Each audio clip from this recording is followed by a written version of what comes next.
आज हम लोग समझेंगे विद्युत आवेश की खोज का इतिहास।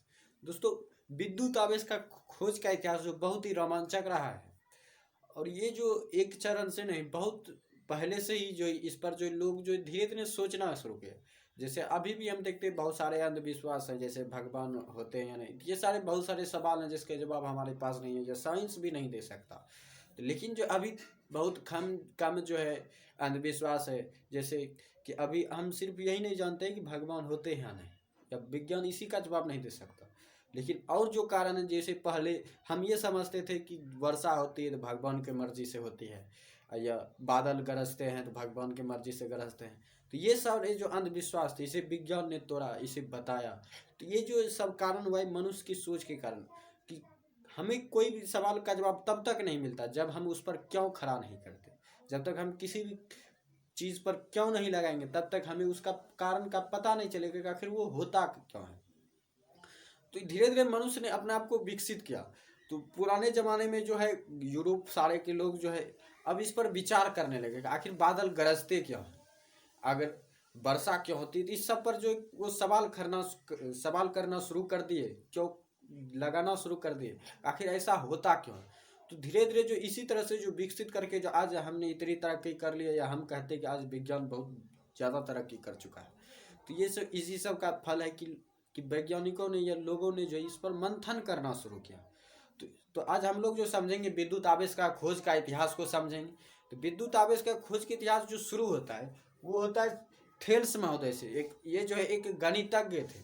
ये मूलतः जो ये फिजिशियन नहीं थे, भौतिकवादी नहीं थे, ये भौतिक ज्ञानी नहीं थे। ये जो एक गणितज्ञ थे, ये गणित पर ज़्यादा मंथन करते थे। लेकिन एक बार जो इन्हें जो है जब ये अंबर को जो रेशम के धागे से रगड़ रहे थे, तो जो इसे जो गर्मी महसूस हुई, बहुत ही धूप तरह की जो गर्मी महसूस हुई, और इन्होंने देखा कि ये जो कागज के छोटे छोटे टुकड़े को आकर्षित कर रहा है। जब उसने घस अंबर को फिलामेंट से रगड़ा, रेशम के धागे से रगड़ा, तो छोटा छोटा कागज को देखा उन्होंने, थेल्स महोदय ने, कि उसको जो आकर्षित करा था। लेकिन वो उसने कुछ समझ नहीं पाए। थेल्स महोदय जो है वो उनको समझ नहीं पाए। तो ये कहानी जो उनकी जो सोच है यहीं पर रुक गई, क्योंकि वो एक गणितज्ञ थे तो उन्होंने इस बात पर ज़्यादा ध्यान नहीं दिया, उन्होंने गणित पर ज़्यादा ध्यान दिया। तो इस तरह से जो ये सोच उनकी वहीं पर रुकी है। तो फिर जो है 2000 ईस्वी बाद जो है, 2000 ईस्वी बाद जो है, थेल्स महोदय के 2000 ईस्वी बाद जो है, रानी एलिजाबेथ के जो एक वैद्य थे, डॉक्टर गिलबर्ट, रानी एलिजाबेथ के डॉक्टर गिलबर्ट जो थे, वो उन्होंने देखा कि, और उन्होंने बताया कि सिर्फ ये जो अंबर के साथ ही नहीं होता है, ये अन्य वस्तुओं को भी रगड़ने पर जो है ये एक दूसरे को आकर्षित करते हैं। तो उन्होंने जो बताया, थेल्स महोदय ने बताया कि अंबर को रगड़ने पर ये कागज एक दूसरे को आकर्षित करते हैं। लेकिन गिलबर्ट ने बताया कि जो है ये सिर्फ अंबर के साथ ही नहीं होता, ये अन्य वस्तुओं को भी एक दूसरे से रगड़ने पर जो एक दूसरे को आकर्षित करने की कोशिश करते हैं। तो ये तो डॉक्टर गिलबर्ट ने बताया। तो इन्होंने भी ज़्यादा उस पर मंथन नहीं किया, इन्हें भी जो कारण ज़्यादा पता नहीं चला।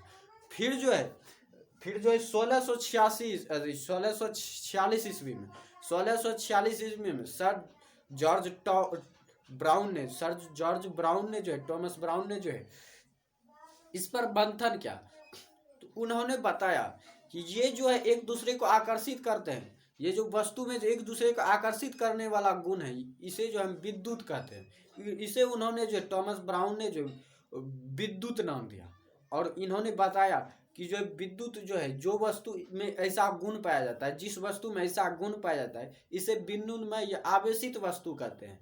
वैसे वस्तु को जो हम ऐसे गुण प्रदर्शन करने वाली वस्तु को जो हम आवेशित वस्तु कहते हैं या विद्युतमय कहते हैं। तो इन्होंने जो टॉमस ब्राउन ने बताया कि ये जो एक दूसरे को जो है आकर्षित करने वाला गुण को जो है बिजली का था, या हम कह सकते हैं कि इस गुण का जो नामांकन किया था, या विद्युत का जो नामांकन किया था, वो टॉमस ब्राउन ने किया था 1646 ईस्वी में। तो ये थी इनकी कहानी। या फिर जो है 1750 ईस्वी में सर बेंजामिन फ्रैंकलिन ने बताया कि जो है कि जब कांच के छड़ को हम रेशम की खाल से रगड़ते हैं, जब कांच के छड़ को हम रेशम की खाल से रगड़ने से जो गुण पैदा होता है, विद्युतीय गुण पैदा होता है, उसे हम विद्युत अधिक धनात्मक आवेश कहते हैं। विद्युत जो वो धनात्मक होती है उसे धनात्मक आवेश कहते हैं। और उसके बाद जो है और उन्होंने दूसरी बात ये बतलाई कि जब हम एबोनाइट की छड़ को जो है बिल्ली की खाल से रगड़ते हैं, तब जो गुण प्राप्त होता है हमें, उसे हम ऋणात्मक आवेश कहते हैं या ऋणात्मक विद्युत कहते हैं। तो इस प्रकार से ये विद्युत आवेश के खोज का इतिहास है। इसके बाद जो है हम जानेंगे कि विद्युत आवेश के गुण के बारे में, उनके नियम के बारे में। तो इसी तरह से जो हम आगे पढ़ते रहेंगे। तो यदि आपको वीडियो अच्छा लगता है, मेरी पढ़ाई अच्छी लगती है, तो आप मेरे चैनल को सब्सक्राइब कीजिए और इस वीडियो को प्लीज़ लाइक ज़रूर कीजिए।